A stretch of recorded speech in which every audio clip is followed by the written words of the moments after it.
My name is Todd Crapper. My name is Nick Dume. And we are here to play some High Plains Samurai. So, Rhino, let's see, is going to use his likes to hurt people potential. God, this guy is just made for torture, isn't he? God. See, he's basically going to come along, and if it hasn't been revealed yet, his chi power is his charge. Oh, okay. Where basically he just charges like a rhino. A rhino. Da-da, right. Hence the name. Head down, and he just kind of buckles. Now, actually, you know what? The fact that he does have this complication on him right now. So, first thing he's going to do, he's got 3 details. He's going to spend stamina, and he's going to remove that complication with just 1 detail. Okay. And the way that he's going to do that is just basically be like, "You slimy little shit!"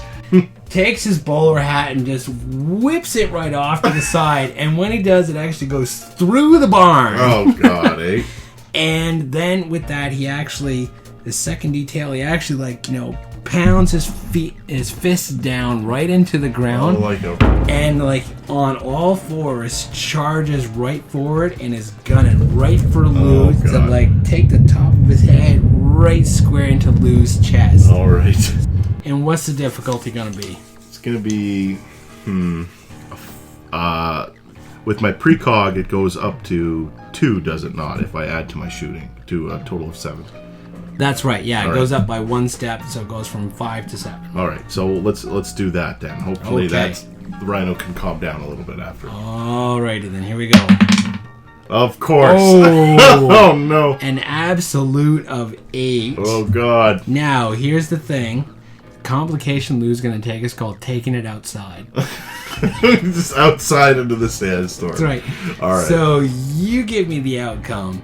Okay. On how that complication comes into play. Well, it's exactly as you said. A rhino wound up, charged like a rhino, hit me square in the chest, and then took me for another probably 45 yards of me dangling off his neck, and poof, right into a sandbank. And he stands up, looking like he's ready to pounce on me.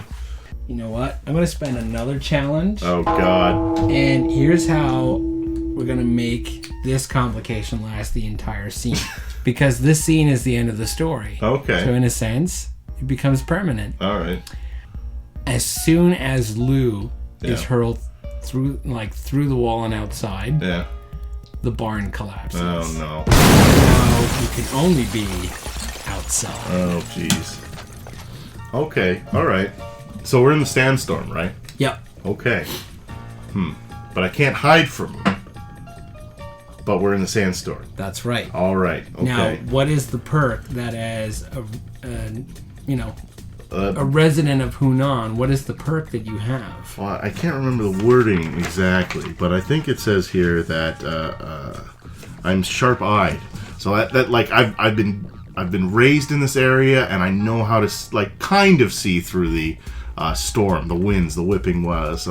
So hopefully I can catch a glare of, let's say, his gold tooth, because that's what I see on him. This rhino character with his Cockney accent. That's right. You can ignore the light concealment modifier that comes from the storm, but he does not. All right. Okay. Okay. All right.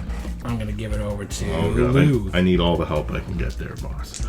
All right, we're shooting. All right, this is it. No more funny games. No more aiming for the feet. I'm aiming for that gold tooth. So I got hit out in the sand. I get up and kind of with one hand, my gun sways back and forth with the whipping wind, and I stare through it with a leering single eye, and shoot. Hopefully at his head. I'm going to be using my resource here of 6 shooters. Hopefully if I hit, I do some extra damage here. Okay. So I'm using a die 8. And I'm going to go ahead and add my last honor point onto that. Well, the difficulty for that and the potential that I would have used actually would be... All right. So it's going to have to be a fierce temper because you've definitely pissed him off in the sense of even if you shoot him, he's going to try and shrug it right off. Oh, God, all right. So the difficulty to that would have been 3, but I'm also going to apply the Rhino charge, his chi power. Oh, yeah. And the +1 step that comes with that, so the difficulty will be 5. Okay. So you roll the 5 by making your last +1. Yes. Then it makes it a 6. All right. So it's effective, and you get to choose the complication. All right. So I'm going to go ahead and do damage. 3 damage. All right. So, sure enough, and, as Rhino just comes charging forward, as Lou's barn is collapsing out behind him, God. that's when Lou, with that careful aim, and there's almost this case, too, of just before Lou pulls the trigger, you actually stop hearing the sandstorm for a second. Oh, yeah. And there's just the heavy breathing of, Lou trying to breathe. Actually, it's very raspy. And then even that stops, and then Clack. pulls the hammer back. Bam! Yeah. And sure enough, that's when it actually strikes Rhino right in the gold tooth, which then, bursts outwards. And actually, there's all these fragments and everything in his mouth. Oh, yeah. Rhino actually falls forward into a roll and bursts out, landing into the sand, which kicks up a massive, almost like an explosion of sand upwards. And then you just kind of see Rhino's body just kind of, limp out a little bit. And as he slowly picks himself up off of it, onto his feet, and he's holding his hand up to his mouth, and as he pulls it away, you just see just blood, and then another tooth falls out, along with all the other teeth that are missing in his face. And it's just like, and then he just spits out some a giant wad of blood onto the sand. Golly. Which then brings us to Rhino's turn. Good. Yeah. So Rhino likes to hurt people. Yes, he does. So he's using that potential for sure. Going with the charge once again because that's his forte, that's what he uses. So when he does actually, except this time, he almost kind of takes a couple of steps and then he's almost doing kind of like a triple jump thing to build up this momentum into him. And then as soon as he does, because he's actually not that far away from Lou, but what he does this time is he actually leaps himself up into the air and he actually brings himself down to elbow Lou. Right, and he's gonna put you 10 feet down into the sand when he does this. Bury me. So his likes to hurt people, which is a D8, but he's stepping it up with his chi power, so that's gonna be a D10. He's gonna roll. What's the difficulty? Well, I'm gonna have to do the same thing here. I'm a die 8 with shooting, and I'm gonna use my precog here to see that he's gonna do his signature move. He always does it when someone's down and out. And I see black and white, clear as day. Hopefully I can dodge it. Maybe Lucky Lou can. All right. So sorry. What am I was going to be a 7. Okay. Here we go. There's a shot. There's a shot. Oh God. Oh God. Oh man, Lucky Lou. Come on, man. An absolute 10. Oh geez. Against the 7.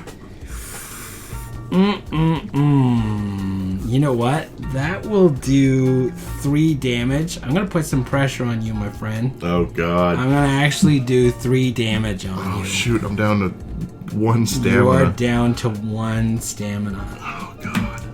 Give me the outcome for that. Well, I'm 10 feet down in the sand. Well, as close to... That's what Lou thinks. He thinks he's just about in hell now as his shoulder's all cracked up and he can't really move his left arm, and oh man, he's on his ass, just buried, just sand fluffing over him, and he quickly, I guess, looks to his right down at his locket, and then struggles to get back up. Got to do it for family, Todd. Got to do it for family.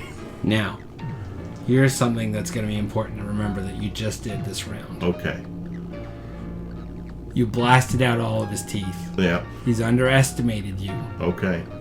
I'm going to say that you have gained honor. All right. With what you did. Okay. So that means you've got 3 more +1 flat bonuses to apply with what might be Lou's last round. Okay, what might be? It might be. Hey, look, there's some positive in there. And I'm going to say that Lou definitely starts the next round. So kind.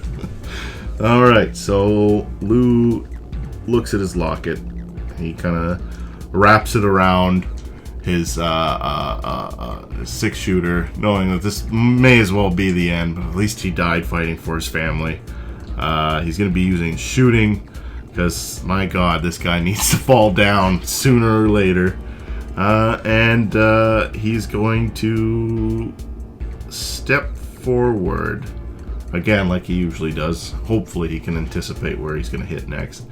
Alright, so it's a D8. Can I use my precog to upgrade that at all? Yeah, I would say so, Okay. because you're predicting what he's going to do next. Yeah, definitely. Hopefully. So that'll make it now a D10. The difficulty and his fear's tempered because he's in full-on combat and now he hates you. Like, the two of you never got along before. No, never now did. he despises you and wants God. to crush your bones to dust. Well, I thought that was when he kicked my barn door in. That's when he wanted that. Jeez. Oh, no. Then he just wanted to break bones. Now he wants to crush them, powder them, and sprinkle them on his lasagna. That's what he wants. Okay, so difficulty 3. All right, okay. So I'll roll in a D10, hopefully. Okay. Hopefully.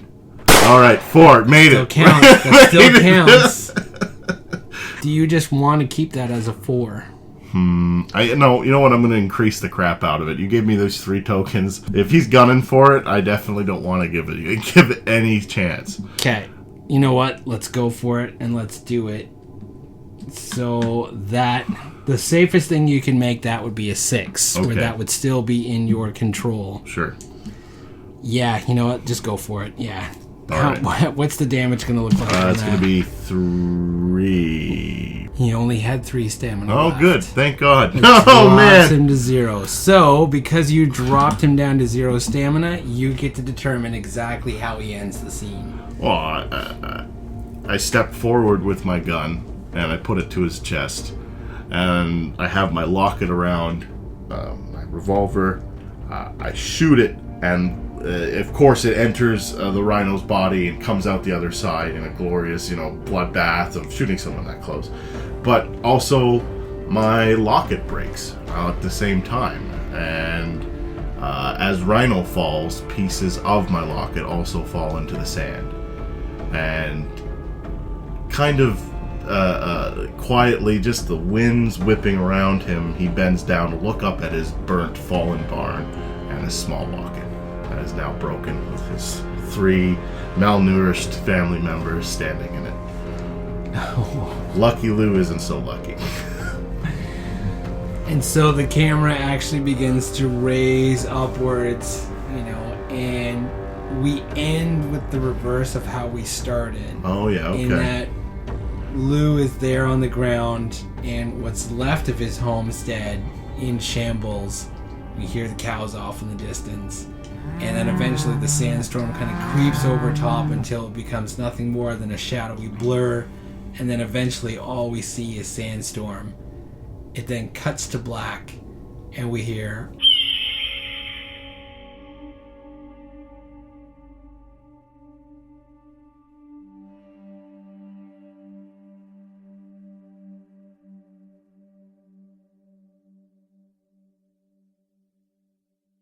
Hi, this is Jason from The Gauntlet. If you enjoyed this episode of Comic Strip AP, be sure to check out our YouTube channel. We have many other Comic Strip AP shows available, each organized in their own sequential playlist for easy listening. Just go to youtube.com and search for Gauntlet RPG.